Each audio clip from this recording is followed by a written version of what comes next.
삼성전자의 얘기 산업팀 신선미 기자와 함께 좀 더 자세히 짚어봅니다.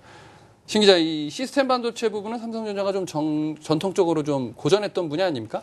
네, 이제 삼성전자 하면은 메모리 반도체 시장 점유율 세계 1위. 이게 바로 삼성전자의 반도체 산업을 일컫는 말인데요. 세계 1위라는 타이틀은 붙었지만 메모리 반도체에 한정됐습니다. 그러나 그렇죠. 올해부터는 좀 달라질 전망입니다. 우선 시스템 반도체 그리고 메모리 반도체를 짚고 넘어가야 할 것 같은데요.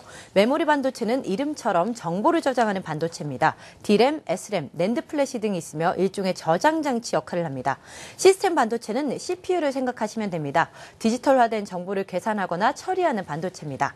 올해에는 메모리 반도체 외에도 이 시스템 반도체에서 몰고 온 기술 혁신으로 삼성전자가 글로벌 반도체 산업을 이제 좀 뒤바꾸고 있습니다. 실제로 지난해 삼성전자는 그동안 TSMC가 독식하다시피 한 애플과 퀄컴의 모바일 AP 위탁 생산 물량을 수주하는 데 성공했습니다. 이와 더불어 삼성전자는 올해의 전략 스마트폰인 갤럭시 S6의 두뇌에도 자사의 AP인 엑시노스 7420을 탑재할 전망입니다.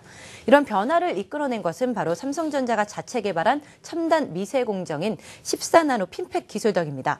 최첨단 반도체 미세화 공정인 14나노 핀팩 공정은 시장 주류인 20나노 공정과 경쟁사들이 연구하고 있는 16나노 공정보다 훨씬 더 미세화된 공정입니다. 한마디로 기존에 나온 칩보다 크기는 줄이면서도 성능과 소비 전력 효율은 높인 건데요. 그렇다 보니 스마트폰 회사나 팹리스 업체들이 삼성전자로 눈길을 돌리고 있습니다. 자, 결국은 자체 기술 개발이 새로운 어떤 터닝 포인트를 만들어냈다라고 해도 과언이 아닐 것 같은데, 자, 그렇다면 올해는 좀 이쪽 부분에서 가시적인 성과가 많이 나오는 겁니까? 네, 그럴 것으로 좀 전망이 되는데요. 그동안 시스템 LSI 사업부는 만년 적자에 시달려왔습니다. 올해부터는 상황이 반전될 것으로 예상이 됩니다. 증권가에서는 삼성전자 시스템 LSI 사업부가 올해 1조 원 안팎의 영업이익을 올릴 것으로 내다보고 있습니다.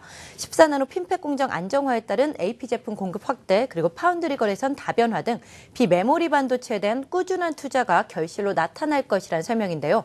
갤럭시 S6 출시 효과가 본격적으로 반영되는 2분기부터 흑자를 낼 전망입니다. 자, 삼성전자가 이렇게 자체 기술을 개발을 해서 선전을 하면 다른 반도체 기업들의 반격도 만만치 않을 것 같은데 어떻습니까? 지금 현재 기술력 측면에서 보면 삼성전자의 적수는 없는 상태입니다. 네. 그러다 보니 반도체 기업들이 투자를 확대해서 기술력을 끌어올리겠다 이렇게들 하고 있는데요. 우선 반도체 파운드리 업계 최장자인 대만 TSMC는 올해 최대 120억 달러를 투자할 것으로 알려졌습니다. 지난해 96억 달러보다 25% 급증한 금액입니다. SK 하이닉스와 마이크론 등 메모리 반도체 시장 경쟁자들도 투자 규모를 10% 이상 늘릴 예정입니다. 특히 SK 하이닉스와 마이크론 등 순식간에 도태될 수 있다며 정신 재무장을 강조하고 있습니다. 네, 알겠습니다. 산업팀 신선미 기자와 함께 삼성전자의 시스템 반도체 분야 자세히 짚어봤습니다. 수고했습니다.